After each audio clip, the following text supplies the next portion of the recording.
एक ही वीडियो से आपके बुद्ध धर्म से रिलेटेड सभी टॉपिक इजीली कवर हो जाएंगे। तो चलो अब वीडियो देखो और लास्ट में अपनी फीडबैक कमेंट में जरूर बता के जाना। धन्यवाद।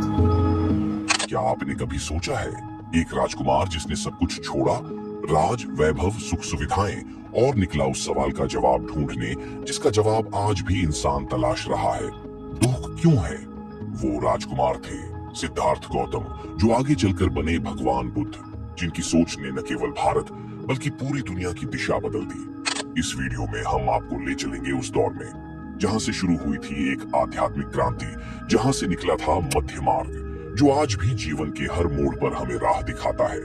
तैयार रहिए, क्योंकि अगली कुछ ही पलों में आप स्वयं बुद्ध के युग में पहुंचने वाले हैं। ओम मानी पद में हूँ, ओम मानी पद में हूँ, ओम मानी पद में हूँ, ओम मानी पद में हूँ। कहानी शुरू होती है लुम्बिनी नामक एक छोटे से बाग में, जहां महारानी माया देवी अपने मायके जा रही थी। वहीं एक शांत सुबह लगभग 563 ईसा पूर्व सिद्धार्थ गौतम का जन्म हुआ। कहा जाता है जैसे ही उनका जन्म हुआ, धरती पर एक अद्भुत प्रकाश फैल गया, मानो प्रकृति खुद कह रही हो, आज कोई असाधारण आत्मा आई है। मैं हूँ राजा शुद्धोधन। ये पल मेरे लिए गर्व का है, क्योंकि शाक्य वंश को एक उत्तराधिकारी मिल गया है। लेकिन शायद किसी को पता नहीं था कि ये बालक एक दिन राजा नहीं बल्कि धर्म का मार्गदर्शक बनेगा। सिद्धार्थ बड़े हुए तो उनका हृदय करुणा से भर गया। उन्होंने देखा कोई बूढ़ा है, कोई बीमार है, कोई मर रहा है, और एक साधु जो सब छोड़कर शांति में लीन है। यही 4 दृश्य बन गए उनके जीवन का मोड़। इन 4 दृश्यों को कहा जाता है 4 दृष्टियां, 4 साइट्स। इन्हीं ने सिद्धार्थ को संसार के दुख का बोध कराया। ये संसार तो दुखों से भरा है, मगर ये दुखों का कारण क्या है? एक रात 29 वर्ष की आयु में जब पूरा राजमहल सो रहा था, सिद्धार्थ अपने रथ पर सवार हुए और पीछे छोड़ दिया राज, सुख, वैभव, यहाँ तक कि अपने पुत्र राहुल और पत्नी यशोधरा को भी। उस क्षण उन्होंने सिर्फ एक निर्णय लिया, सत्य की खोज। वो क्षण था गृह त्याग का। इस घटना को ही महाभिनिष्क्रमण कहते हैं, जो आगे चलकर पूरी मानवता के लिए ज्ञान का आरंभ बन गया। गृह त्याग के बाद सिद्धार्थ ने अपना जीवन पूरी तरह सत्य की खोज में समर्पित कर दिया।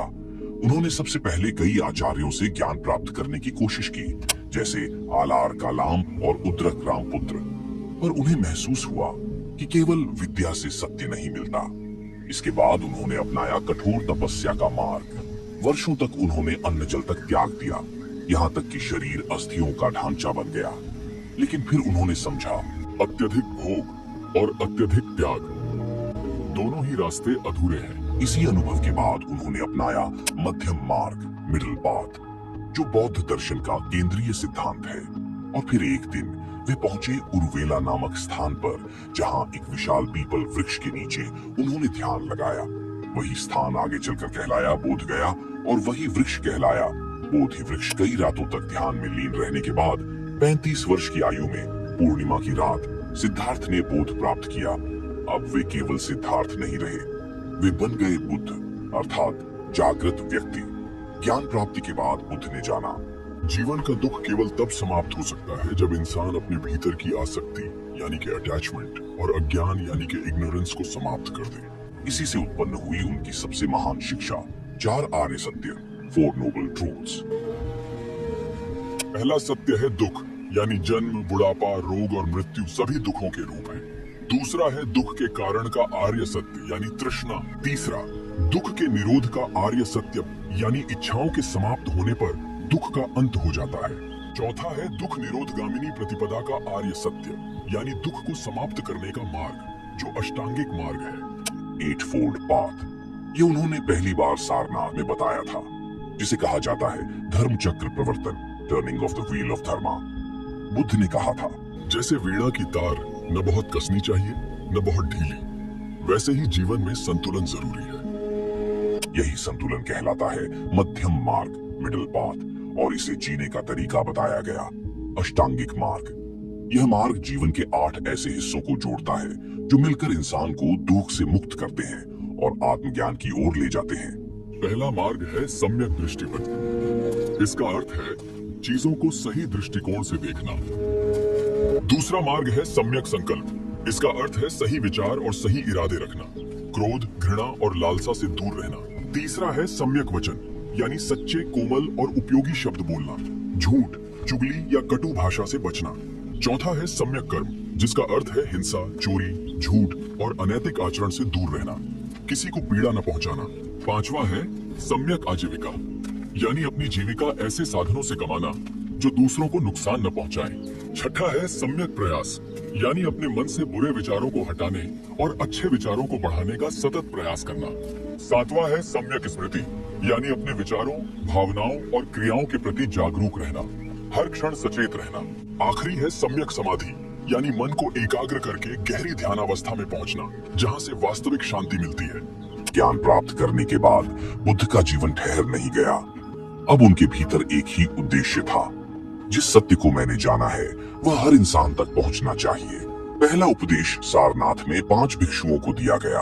यहाँ से संघ की स्थापना भी हुई। वह उपदेश केवल शब्द नहीं था, वह एक आंदोलन की शुरुआत थी, ज्ञान, करुणा और संयम का आंदोलन। बुद्ध ने अपने अनुयायियों को सिखाया, धर्म को मत मानो बल्कि इसे समझो। ईश्वर की पूजा से नहीं, सत्य की खोज से मुक्ति मिलती है। धीरे धीरे उनके चारों ओर बनने लगा एक समाज जहाँ कोई जाति नहीं थी, न ऊंच नीच, न अमीरी गरीबी। यह था संघ, जहाँ हर व्यक्ति भिक्षु या भिक्षुणी बनकर समता, करुणा और अनुशासन का पालन करता था। समय 2 प्रमुख शाखाएं थीं। पहला भिक्षु संघ, मंक कम्युनिटी, दूसरा भिक्षुणी संघ, नन्स कम्युनिटी। संघ के अनुशासन और बुद्ध की शिक्षाओं ने जल्द ही भारत से लेकर श्रीलंका, नेपाल, बर्मा, चीन और जापान तक अपनी छाप छोड़ दी। यह था धम्म का प्रसार, जो सीमाओं से परे था। समय बीता। बुद्ध ने करीब 45 वर्षों तक उपदेश यात्राएं की, राजगृह, वैशाली, श्रावस्ती, कौशाम्बी और पाटलिपुत्र तक। हर जगह उन्होंने लोगों को एक ही संदेश दिया, अहिंसा, करुणा और आत्मजागरण। और फिर आया अंतिम पड़ाव। आयु थी 80 वर्ष। कुशीनगर, उत्तर प्रदेश में, जहां बुद्ध ने अपनी अंतिम रात बिताई, शांति से लेटे हुए उन्होंने कहा, अपदीपो भव, यानी सभी संयम से जियो और अपने प्रकाश स्वयं बनो। इसके बाद वे गहरी ध्यान अवस्था में लीन हुए और प्राप्त किया परिनिर्वाण। बौद्ध धर्म के विभिन्न संप्रदाय। धीरे धीरे समय बीतता गया। बुद्ध के परिनिर्वाण के बाद उनके अनुयायी पूरी लगन से धम्म के प्रचार में लग गए। लेकिन जैसे जैसे पीढ़ियां बदली, शिक्षाओं की व्याख्या में अंतर आने लगा। यही अंतर आगे चलकर बौद्ध धर्म के विभिन्न संप्रदायों, सेक्ट्स में बदल गया। पहला हीनयान, द लेसर व्हीकल। यह वह मार्ग था जहां मुक्ति को व्यक्ति का निजी प्रयास माना गया। मुक्ति केवल कठोर तप, ध्यान और संयम से ही मिल सकती है। निर्वाण सिर्फ वही प्राप्त कर सकता है जो अष्टांगिक मार्ग का सच्चा पालन करे। हमारे संप्रदाय के अनुयायी बुद्ध को एक महान गुरु मानते हैं, न कि ईश्वर का अवतार। हमें थेरावादी भी कहा जाता है। हमारे प्रमुख ग्रंथ पाली भाषा में हैं। ओह, याद रखना, पेपर में आएगा। इसका विकास Sri Lanka, Myanmar, Burma, Thailand, Laos और कंबोडिया में हुआ। ये मानते हैं कि केवल भिक्षु जीवन ही मुक्ति का मार्ग है। दूसरा महायान, द ग्रेटर व्हीकल। ये वह मार्ग था जहां करुणा को ध्यान से भी ऊपर रखा गया। महायान संप्रदाय का उदय लगभग पहली शताब्दी ईस्वी में हुआ। हमारा मानना है कि हर व्यक्ति में बुद्धत्व प्राप्त करने की क्षमता है। हम बोधिसत्व की अवधारणा देते हैं। बोधिसत्व का मतलब वो व्यक्ति जो स्वयं निर्वाण प्राप्त करने के बाद भी दूसरों की मुक्ति के लिए संसार में बने रहते हैं। महायान संप्रदाय का प्रसार भारत, चीन, जापान, कोरिया और तिब्बत में हुआ। इसके अनुयायियों ने बुद्ध को देवत्व, गॉड लाइक फिगर का दर्जा दिया। इसके प्रमुख ग्रंथ संस्कृत में हुआ। ये मानते हैं कि केवल भिक्षु जीवन ही मुक्ति का मार्ग है। दूसरा महायान, द ग्रेटर व्हीकल। ये वह मार्ग था जहां करुणा को ध्यान से भी ऊपर रखा गया। महायान संप्रदाय का उदय लगभग पहली शताब्दी ईस्वी में हुआ। हमारा मानना है कि हर व्यक्ति में बुद्धत्व प्राप्त करने की क्षमता है। हम बोधिसत्व की अवधारणा देते हैं। बोधिसत्व का मतलब वो व्यक्ति जो स्वयं निर्वाण प्राप्त करने के बाद भी दूसरों की मुक्ति के लिए संसार में बने रहते हैं। महायान संप्रदाय का प्रसार भारत, चीन, जापान, कोरिया और तिब्बत में हुआ। इसके अनुयायियों ने बुद्ध को देवत्व, गॉड लाइक फिगर का दर्जा दिया। इसके प्रमुख ग्रंथ संस्कृत भाषा में हैं। प्रमुख महायान केंद्र नालंदा और विक्रमशिला विश्वविद्यालय। तीसरा वज्रयान, द डायमंड व्हीकल। यह मार्ग था ध्यान, तंत्र और मंत्र का संगम। वज्रयान बौद्ध धर्म की वह शाखा है जो महायान से विकसित हुई। इसमें साधना के साथ मंत्र, यंत्र, तंत्र और ध्यान का प्रयोग किया जाता था ताकि तेजी से ज्ञान प्राप्त किया जा सके। हमारे प्रमुख देवी देवता तारादी, मंजुश्री और अवलोकितेश्वर हैं। हमारे साधक को तांत्रिक बौद्ध या वज्रचारी कहा जाता है।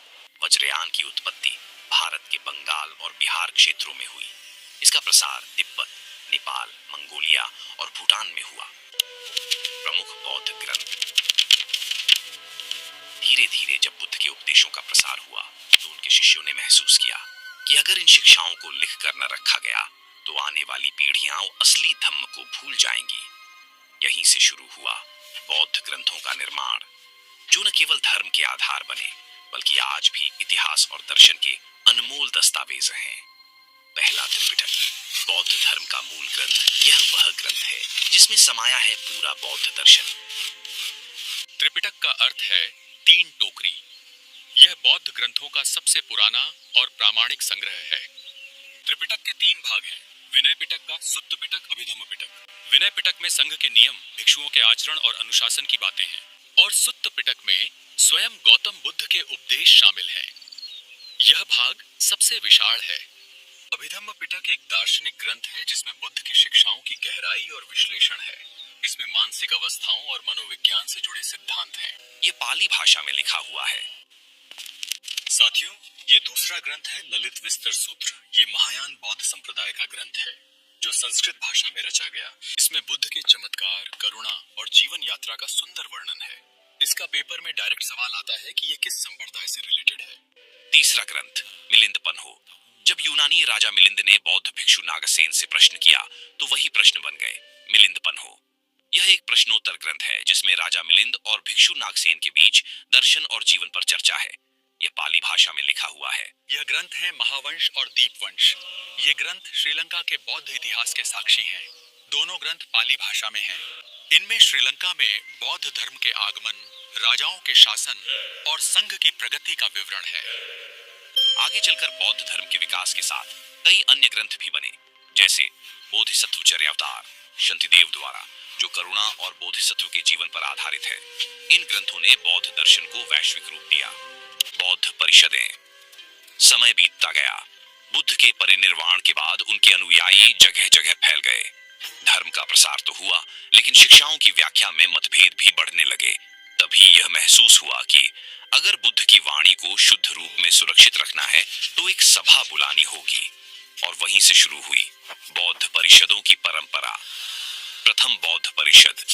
साथियों, मैं हूं महाकश्यप, इस पहली बौद्ध परिषद का अध्यक्ष। इस परिषद को संरक्षण राज्य अजातशत्रु ने दिया है। इस परिषद का मुख्य उद्देश्य बुद्ध के उपदेशों और अनुशासन यानी विनाया का संकलन करना है। साधु, यह परिषद 483 ईसा पूर्व में राजगृह की सप्तपर्णी गुफा में चल रही है। इसमें हम त्रिपिटक लिख रहे हैं। द्वितीय बौद्ध परिषद, सेकंड बुद्धिस्ट काउंसिल। साथियों, मैं हूं दूसरी परिषद का अध्यक्ष सभाकामी। हम हैं वैशाली में और यह समय है 383 ईसा पूर्व का। यह परिषद राजा कालाशोक के संरक्षण में हो रही है। इसका मुख्य उद्देश्य भिक्षुओं द्वारा अनुशासन भंग से उत्पन्न विवादों को सुलझाना है। परिणाम, संघ 2 भागों में बढ़ गया। पहला स्थिरवादीन, दूसरा महासांघिक। यहीं से बौद्ध धर्म में मतभेद शुरू हुए। तृतीय बौद्ध परिषद, थर्ड बुद्धिस्ट काउंसिल। यह वह समय था जब बौद्ध धर्म ने सीमाओं को पार किया। साथियों, मैं मोगलिपुत्तिस हूँ। यह परिषद सम्राट अशोक के संरक्षण में 250 ईसा पूर्व में हो रही है। हम पाटलिपुत्र में हैं। इसका उद्देश्य संघ से विधर्मी तत्वों को हटाना और सच्चे धम्म का प्रचार करना है। परिणाम, अभिधम्म पिटक का संकलन। मिशनरियों को विदेश भेजा गया, श्रीलंका, म्यांमार, मिस्र, ग्रीस आदि। अशोक ने बौद्ध धर्म को विश्व धर्म बनाया। तीसरी परिषद में हीनयान परंपरा को स्थिर रूप मिला। चतुर्थ बौद्ध परिषद, फोर्थ बुद्धिस्ट काउंसिल। यह परिषद 2 जगह हुई, एक श्रीलंका में और एक कश्मीर में। पहली श्रीलंका समय लगभग पहली सदी, संरक्षक राजा वटगामिनी। कार्य, यहाँ पाली भाषा में त्रिपिटक का लिपिबद्ध रूप तैयार किया गया। साथियों, मैं वसुमित्र हूँ। मैं कश्मीर में हूँ। यहाँ राजा कनिष्क के संरक्षण में चौथी परिषद चल रही है। बौद्ध धर्म से संबंधित यूनेस्को के विरासत स्थल। सबसे पहला है बिहार में नालंदा महाविहार का पुरातात्विक स्थल। दूसरा है मध्य प्रदेश के सांची में बौद्ध स्मारक। तीसरा है बिहार में महाबोधि मंदिर परिसर। आखिरी है अजंता की गुफाएं जो महाराष्ट्र के औरंगाबाद में है। पतन की शुरुआत, decline of Buddhism in India. सम्राट अशोक के बाद जो साम्राज्य खड़ा हुआ वह उतना बौद्ध विचारों के प्रति समर्पित नहीं रहा। राजनीति ने धर्म को पीछे छोड़ दिया और बौद्ध संघ की एकता टूटने लगी। पतन के कुछ मुख्य कारण हैं जैसे बौद्ध संघों का भ्रष्टाचार, मठों में विलासिता का बढ़ना, भिक्षु ज्ञान के बजाय दान और संपत्ति में उलझने लगे। पतन का बड़ा कारण संघ का विभाजन भी था। विचारों की एकता खो गई थी। बौद्ध धर्म कई संप्रदायों में बांट गया जैसे हीनयान, महायान, वज्रयान, थेरवाद आदि। हिंदू धर्म का पुनरुत्थान भी होने लगा था। गुप्त काल में वैदिक धर्म और भक्ति आंदोलन ने पुण्य बल पकड़ा। बुद्ध को विष्णु का अवतार मान लिया गया जिससे बौद्ध धर्म की स्वतंत्र पहचान कमजोर पड़ी। 12वीं शताब्दी में तुर्क आक्रमणों के दौरान नालंदा, विक्रमशिला और औदंतपुरी विश्वविद्यालय जला दिए गए। हजारों भिक्षु मारे गए और धर्म के ग्रंथ लुप्त हो गए। नालंदा विश्वविद्यालय को बख्तियार खिलजी 1193 ईस्वी ने जलाया था। बौद्ध धर्म 12वीं सदी के बाद भारत से लगभग विलुप्त हो गया। वो भूमि जहां बुद्ध ने ज्ञान पाया वहीं उनके अनुयायी गायब हो गए। सिर्फ खंडर बचे और कुछ कहानियां। लेकिन इतिहास हमेशा पुनर्जन्म लेता है। करुणा की जो ज्योति बुद्ध ने जलाई थी वो कभी पूरी तरह बुझी नहीं। ब्रिटिश अधिकारी अलेक्जेंडर कनिंघम ने सांची, सारनाथ, बोध गया जैसे स्थलों की खुदाई करवाई। भारत ने फिर से बुद्ध के पद चिन्ह खोजे। डॉक्टर भीमराव अंबेडकर ने 1956 में नागपुर में लाखों अनुयायियों के साथ बौद्ध धर्म अपनाया। इसे नवयान आंदोलन कहा गया।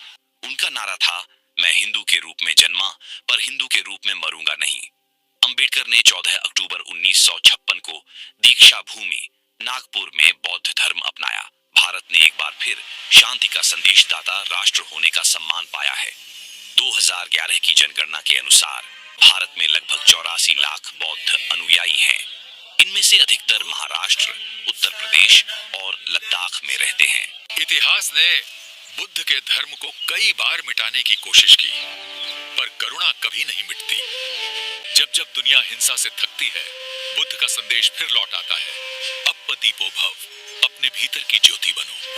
आज भारत फिर उसी ज्योति को आगे बढ़ा रहा है और शायद यही पुनर्जन्म है बौद्ध धर्म का। तो साथियों, यह वीडियो आपको कैसा लगा? उम्मीद है यहाँ तक वीडियो देखा है तो दिलचस्प तो लगा होगा। अब जल्दी से एक अच्छा सा कमेंट कर दो और वीडियो को अपने मित्रों से शेयर कर दो।